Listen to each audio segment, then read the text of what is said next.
Qualquer um e qualquer uma de nós pode ser, sim, um corrupto. Mas eu não sou obrigado a sê-lo.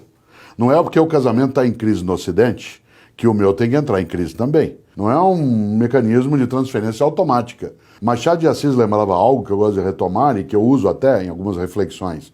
Não é a ocasião que faz o ladrão, a ocasião apenas o revela. A condição de ser ladrão ou não é anterior à ocasião. Por exemplo, eu fui secretário de Educação na cidade de São Paulo, portanto fui um gestor público, encontrei a ocasião, né, de tergiversar da moralidade várias vezes e nunca o fiz. Fui tentado a fazê-lo várias vezes. Tive vontade, inúmeras. Fiz, jamais.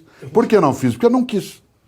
Poderia querê-lo? Sem dúvida. Nessa hora, a corrupção ela não é algo que nos induz. Só porque você tem um ambiente onde a corrupção ela tem lugar, então eu também me sinto no dever de fazê-lo, porque do contrário eu sou otário. Né? Claro que não. Né? Há pessoas que fazem boas escolhas. A boa escolha e a má escolha são escolhas. Agora, você e eu somos tentados. Você e eu na vida já fizemos várias vezes coisas que a gente não deveria ter feito. Que a gente até poderia ter feito, mas não deveria ter feito. E nós fizemos. Uma das capacidades mais inteligentes de alguém é ter feito algo e achar que não deveria ter feito. E, portanto, o nome disso é arrependimento, que é uma coisa de humanos. O humano que faz o que não deve e não se arrepende tem um nome na medicina, chama-se psicopata. Certo? O psicopata é aquele que não tem noção de moralidade, que acha que pode fazer qualquer coisa. Você considera que os mais corruptos, eu penso na própria classe política, que absolutamente não tem nenhum freio, tem um elemento de psicopatia nisso? Olha, eu até gostaria que fosse, porque se psicopatia fosse, não haveria responsabilidade do indivíduo. Afinal de contas, o psicopata ele precisa ser protegido e proteger a sociedade dele, né? Porque há um desvio de natureza psiquiátrica. Portanto, é uma doença. Se fosse uma doença de natureza fármaco-biológica, eu ficaria feliz. Mas para alguns é mau caráter mesmo. É, safadeza. Né? Isso, é safadeza. É ser um pulha, para usar um termo do século XIX. E você diria assim, mas e qual é o limite? Aí é que entra em cena uma expressão que é a ganância. É aquele que age na suposição de que é inalcançável. E segundo, de que ele tem o direito de fazê-lo, porque ele é alguém que está acima dos outros. Então, de um lado é orgulho tolo, e por outro lado é uma certeza da impunidade que vem sendo rompida pouco a pouco, né, no nosso cotidiano. Agora, minha pergunta sempre foi, em relação a alguns desses e dessas no nosso dia a dia, na área pública e privada, até onde eles iam? Qual seria o limite? 100 milhões, 150, 200? Ele come mais do que ele conseguiria, ele ia sentar em outros vasos sanitários que não fosse já de ouro, né? Ele ia conseguir dormir mais do que o necessário, ia viajar mais do que o tempo de vida que tem. O que ele faria com isso? Isso significa que se não há um limite, isto é, um terreno em que a gente diz basta, se fosse psicopatia, no sentido claro da psiquiatria, ótimo, o indivíduo tem que ser tratado ou recluso.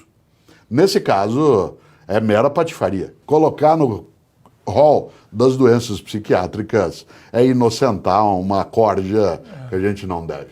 O que leva uma pessoa que a princípio não é desonesta ou não é mentirosa a entrar nesse sistema? E eu digo assim, tanto no sistema da mentira como lutar contra esse sistema viciado. Há dois movimentos aí dentro. O primeiro é o de inconformidade daqueles e daquelas que acham que isso sendo nojento não é aceitável e que se aceitar isso seria degradar-se. Né? Portanto, a antiga frase que diz os ausentes nunca têm razão, nós no Brasil, por exemplo, acendemos a luz depois de muito tempo e notamos que há décadas havia uma rataiada que corria pelo lugar. Alguns ratos a gente pôs lá, outros a gente não tinha notado, outros nos beneficiaram imensamente, outros nós fomos cúmplices por omissão. Mas a gente não pode mais fingir que eles não estão lá, os ratos. O triste hoje no Brasil, para muita gente, é que não tem como não ver. Agora, visto o que se faz. Ora, ou se dá um caminho, que é o que alguns estão procurando fazer, que é de desratizar essa sociedade, ou há outras pessoas que entendem que a vida é assim e se conformam. E tem outros que se recusam a não participar da pilhagem. Né? De maneira geral, quando você pergunta o que leva alguém a fazê-lo, é a possibilidade de ter valores, princípios, nos quais isso caiba.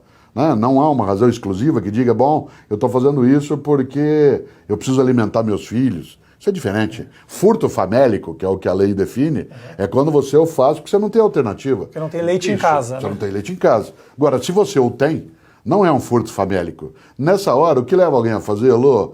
Talvez uma incapacidade de avaliar o que é correto e o que não é, e uma suposição que é tola de que ele tem a eternidade, né, para corrigir a sua rota. Como é que a gente, como é que eu, que estou fora do sistema, e como é que o público, que a princípio vê isso o tempo inteiro acontecendo, vive tranquilo?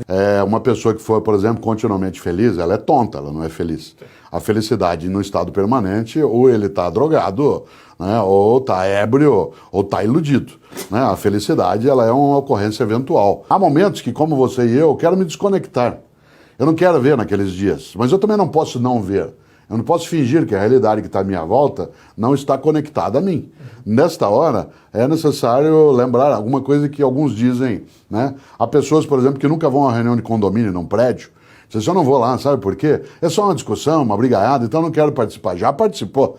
Porque a ausência, ela é o reforço daquele que vai ser vitorioso. Ela é o voto branco, tem um significado por trás. Aquele que escolhe neutralidade já decidiu estar ao lado de quem vai vencer. Por isso, as pessoas como a gente, que não estão mergulhadas nisso como partícipes meliantes, mas que estão acompanhando como cidadãos, a gente tem que prestar atenção para ver até que ponto, vez ou outra, eu quero um respiro e, portanto, eu me desconecto da informação apenas para não ter uma dor de cabeça contínua, ou quando isso é omissão, quando isso é algo que faz com que eu seja cúmplice por não participar. Eu não tenho a menor dúvida que a gente não aguenta o tempo todo, tá lendo tudo, vendo tudo, mas retirar-se, vez ou outra, é um sinal de busca de sanidade. E como acontece, a vida e a política, elas são como um mar. Você nunca soube de um peixe que morresse de velhice. Né? Você soube, um peixe morreu, faleceu de velhice, não. Um come o outro. Né? A política, ela tem um pouco isso. O mundo da política é como um mar, não há velhice que chegue. Né? Você é deglutido antes que fique, né, mais velho. Embora nós tenhamos, por exemplo, os tubarões aí, alguns milhões de anos circulando, mas não é o mesmo tubarão. Ele será, assim como ele deglute, ele será deglutido. A vida não precisa ser desse modo, mas ela pode ser-la. Mahatma Gandhi dizia, olho por olho, uma hora acabamos todos cegos. Entendi. É uma escolha, é uma decisão. Certo? Lindo. Não por isso. Obrigado. Grato. Obrigado.